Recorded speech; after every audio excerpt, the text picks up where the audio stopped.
এই যে প্লেটটা দেখতেছেন না, প্লেটটা খায় গেছে, এটা কাটিং করছে প্লেটটা। মিটার টেম্পারিং করার সময় দেখা গেছে মিটারের ক্যাচিং গুলা খেয়াল করবেন, এটা খোলা হয়েছে কিনা। যখনই বাইকটা সেকেন্ড হ্যান্ড বাইক কিনবেন, আপনি মূলত আপনার বাইকের ইঞ্জিন অয়েল, তারপরে hydraulic brake pad, air filter, এই যাবতীয় এই জিনিসগুলা সবসময় খেয়াল করবেন। আসসালামু আলাইকুম এভরিওয়ান, এফআইএস রাইডার চ্যানেলে নতুন একটা ব্লগে আপনাদেরকে স্বাগতম।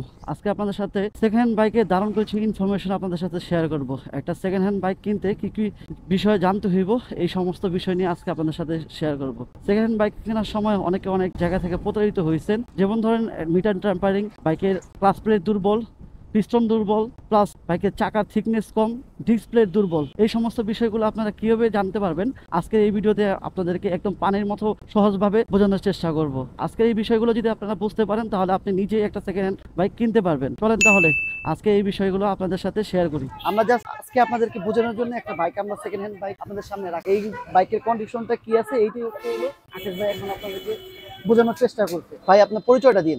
আমার নাম অভি গোস্বামী আকাশ, আমার দোকান কালিন্দি গেট ব্রিজ, আর আমি মূলত সেকেন্ড হ্যান্ড বাইক বেচাকেনা করি। তো আজকে যারা সেকেন্ড হ্যান্ড বাইক কিনবেন, সবসময় যে জিনিসগুলো খেয়াল করতে হইব সেকেন্ড হ্যান্ড বাইক কেনার ক্ষেত্রে, সেগুলো আগে আপনাদের সবাইকে জানাই। প্রথমত আপনার সেকেন্ড হ্যান্ড বাইক কেনার ক্ষেত্রে আপনার আউট বডি দেখবেন, আউট বডির কন্ডিশন কি আছে, কোনো জায়গায় স্কেচ আছে কিনা বা কোনো কিছু ফাটা টাটা, এগুলো সব দেখে নেবেন। তারপরে দ্বিতীয়ত আসবেন ইঞ্জিনে।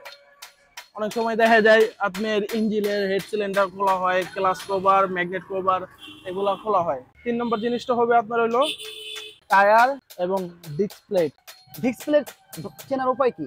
ডিস্ক প্লেট, যেমন এই গাড়িটা ডিস্ক প্লেট কাটিং করা হয়েছে, ডিস্ক প্লেটটা লেভেল থাকে, ডিস্ক প্লেটটা আরো মানে হাই থাকবে এটা, ঠিক আছে। এই যে প্লেটটা দেখতেছেন না, প্লেটটা খায় গেছে, এটা কাটিং করছে প্লেটটা, এটা প্লেট আরো হাই থাকে। পাতলা হয়ে গেছে? হ্যাঁ, এটা পাতলা হয়ে গেছে। আচ্ছা, একজন মানুষ যাতে বুঝতে পারে যে এই এই ডিস্ক প্লেটটা কতটুকু থিকনেস ভালো আছে এখন। এখনো মোটামুটি যা আছে এটা দিয়ে আরো 15,000 চালানো যাবে। কাটিং যে করছে এটা আপনি বুঝলেন কিভাবে? এই যে দেখেন, এই যে হাত দিলে এদিকে বোঝা যায়, ঠিক আছে। দ্বিতীয়ত পিছনের চাকার টায়ার দেখবেন, টায়ারের বিট গুলা দেখবেন। চেনার উপায় কি? এই যে যেমন এই টায়ারটা দেখেন, টায়ারটা আছে মোটামুটি এখনো লেভেল আছে, যেটা অরিজিনাল টায়ার গাড়ির সাথে, এটা কোনো বিট কাটা হয় নাই গা, এটা গাড়ির সাথে অরিজিনাল। যেগুলা বিট কাটা হইব এগুলা ডাবানো থাকবে, আরো ডাবানো থাকবে। এই যে টায়ারটা এখন বর্তমান আছে, এই টায়ারটা আনুমানিক আরো কত কিলোমিটার চলতে পারে? এটা যদি চালক ভালো হয় ভাই, আরো মোটামুটি 12,000 15,000 চালাইতে পারবো। 12 থেকে 15,000 কিলোমিটার চলবো এখন যে থিকনেসটা আছে। হ্যাঁ, গাড়ির মূলত সাউন্ড দেখবেন এবং রিং পিস্টন চেক করবেন। যদি রিং পিস্টন খারাপ থাকে, গাড়ির বাইকে ধোঁয়া মারবো, সাদা ধোঁয়া মারবো। এটা মোটামুটি রিং পিস্টন সবই ভালো আছে। আরেকটা বিষয়, সেটা হলো বড় বিষয়, মিটার টেম্পারিং। আমরা যারা প্রথমত বাইক কিনতে যাই, অনেকে আমরা বুঝি না মিটার টেম্পারিং কি জিনিস। এটা মিটার টেম্পারিং অনেক গাড়িতে করে থাকে, কম বেশি সব গাড়িতে করে থাকে। মিটার টেম্পারিং করার সময় দেখা গেছে মিটারের ক্যাচিং গুলা খেয়াল করবেন, এটা খোলা হয়েছে কিনা। এই পাশে ক্যাচিং এর কভার আছে, নাট আছে, এগুলা খোলা হয়েছে কিনা, ঠিক আছে। আর গাড়ির টায়ার, প্লেট, এগুলা দেখা বোঝা যাবে যে এই গাড়িটা কত হাজার কিলো চালানো গেছে। তারপরে যেমন এই গাড়িটা চলছে এখন 24,000 কিলো, এটা কোনো মিটার টেম্পারিং করা হয় নাই, জেনে নিয়ে আছে। আরেকটা জিনিস আছে, যে জিনিসগুলো আমরা সবসময় খেয়াল করি, গাড়ি কিনি তো কেনা বেচা করি, গাড়ির সবসময় চেজিস নাম্বার, ইঞ্জিন নাম্বার মিলিয়ে নেবেন। চেজিস নাম্বারটা হলো এই পাশে, যেমন আপনি বাইক কেনার সময় দেখবেন কোনো এই পাশে চেজিস নাম্বার গুলো লাইন বাই লাইন আছে কিনা, কোনো পাঞ্চ আছে কিনা, ঠিক আছে।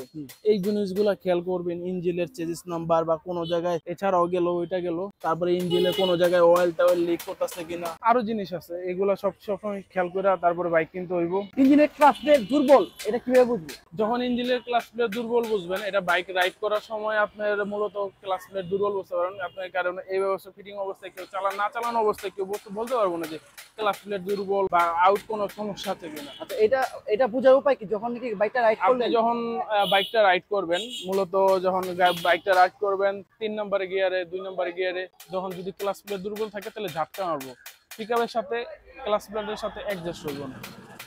যখন আপনার পিকআপ গিয়ার চাইবে, তখন অ্যাক্সেলারেটর চাইবে, তখন আপনি গিয়ারের সাথে মেইনটেনেন্স হবে না। তারপরে মূলত আপনার গাড়ির স্পিড কম উঠবো, এই বিষয়গুলো খেয়াল রাখতে হবে। এই জিনিসগুলো বুঝতে পারলে তাহলে বোঝা যাইব যে ক্লাসটা ভালো আছে কি অথবা খারাপ আছে। তৃতীয়ত হচ্ছে গাড়ির পিস্টন দুর্বল কিনা, এটা কিভাবে বুঝবো? পিস্টন দুর্বল থাকলে আপনার বাইকের সিলেন্সার দিয়ে সাদা ধোঁয়া মারবো। এই যে যখন আমি গাড়িটা স্টার্ট দেবো না, যদি আমার গাড়িটা পিস্টন দুর্বল থাকে,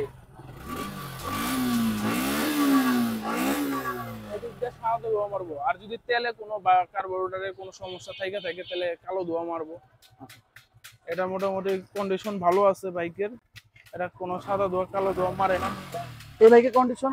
তারপরে সেকেন্ড হ্যান্ড বাইক কেনার ক্ষেত্রে তো আপনার কিছু কিছু নিয়ম মানতে হইব, যেমন টুকিটাকি কিছু কাজ করাই নিতে হইব। সেকেন্ড হ্যান্ড বাইক মানে এক হাত থেকে আরেক হাতে গেলে নিজের মন মতো টুকিটাকি সব পার্টস গুলো একটু মিলাই নিতে, মেনটেনেন্স করতে করতে দেখা গেছে কোনো কাজও নাই, তারপরে 5 থেকে 6 হাজার টাকা 7 হাজার টাকা নেমে যায় নিজের মন মতো করতে গেলে। এই বিষয়গুলো খেয়াল রাখবেন। যারা সেকেন্ড হ্যান্ড বাইক কিনবেন মিনিমাম 8 থেকে 10 হাজার টাকা ধরে রাখবেন, যে নিজের সম্পূর্ণ ভাবে ক্লিয়ার করতে হলে 8 থেকে 10 হাজার টাকা যে কোনো বাইকেই লাগবে। স্টিকার বলেন বা আউটলুক বা মোটিভেশন বলেন, যেটাই বলেন নিজের মন মতো করে নিতে হলে 8 থেকে 10 হাজার টাকা লাগবে। কোনো বাইকে যদি স্টিকার করা থাকে, ওই বাইকটা আপনি কেমনে বুঝবেন যে ওই বাইকটা টেম্পার আছে কিনা অথবা রং করা আছে? না, যেমন এই বাইকটাই দিয়ে আপনার আমি বুঝাই ফয়সাল ভাই। এই বাইকটা হইলো যা আছে স্টিকার করা ছাড়া। এই বাইকটা মোটামুটি এখনো পলি করাইছিল আগে, কিন্তু এখনো কালার ভালো আছে। গাড়ি ওয়াশ করাইলে আরো কিছুটা ক্লিয়ার হইব। ঠিক আছে, হালকা পাতলা স্কেচ মিসকেচ আছে গাড়িতে। প্রথম বাইকে হালকা পাতলা স্কেচ থাকবো, দাগ থাকবে, এটাই স্বাভাবিক। বাইক কেনার পর পেপারস গুলা কিভাবে মানুষ চেক করে নিব, এই বিষয়ে যদি একটু আপনি বলতেন।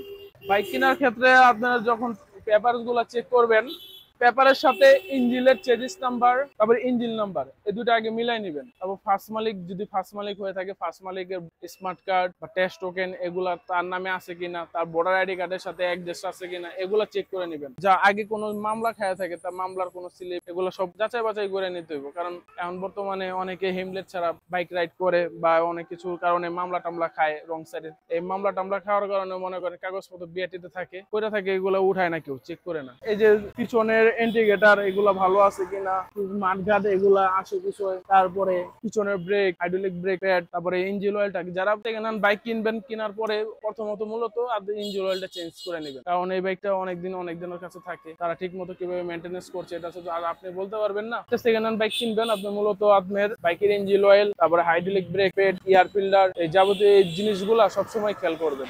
আশা করি আজকে সেকেন্ড হ্যান্ড বাইক কেনার অনেক কিছু ইনফরমেশন আপনারা জানতে পারছেন। আকাশ ভাই যে সব বিষয়গুলো আপনাদের সাথে শেয়ার করছে, এই বিষয়গুলো যদি আপনারা মনে রাখতে পারেন, আপনি নিজেই একটা সেকেন্ড হ্যান্ড বাইক কিনতে পারবেন। আজকে ভিডিওটা আপনার কাছে কেমন লাগছে অবশ্যই কমেন্ট বক্সে কমেন্ট করে ভুলবেন না। যারা ফেসবুক থেকে দেখতেছেন ভিডিওটাকে লাইক এন্ড শেয়ার করতে ভুলবেন না। এখন পর্যন্ত যারা আমার ইউটিউব চ্যানেলটাকে সাবস্ক্রাইব করেনি, চ্যানেলটিকে সাবস্ক্রাইব করতে ভুলবেন না। যারা ফেসবুক থেকে দেখতেছেন ফেসবুক পেজটাকে ফলো করতে ভুলবেন না। আজকের মতো এখানেই বিদায় নিচ্ছি। ভালো থাকবেন, সুস্থ থাকবেন, দেখা হবে নেক্সট কোনো ভিডিওতে। খোদা হাফেজ।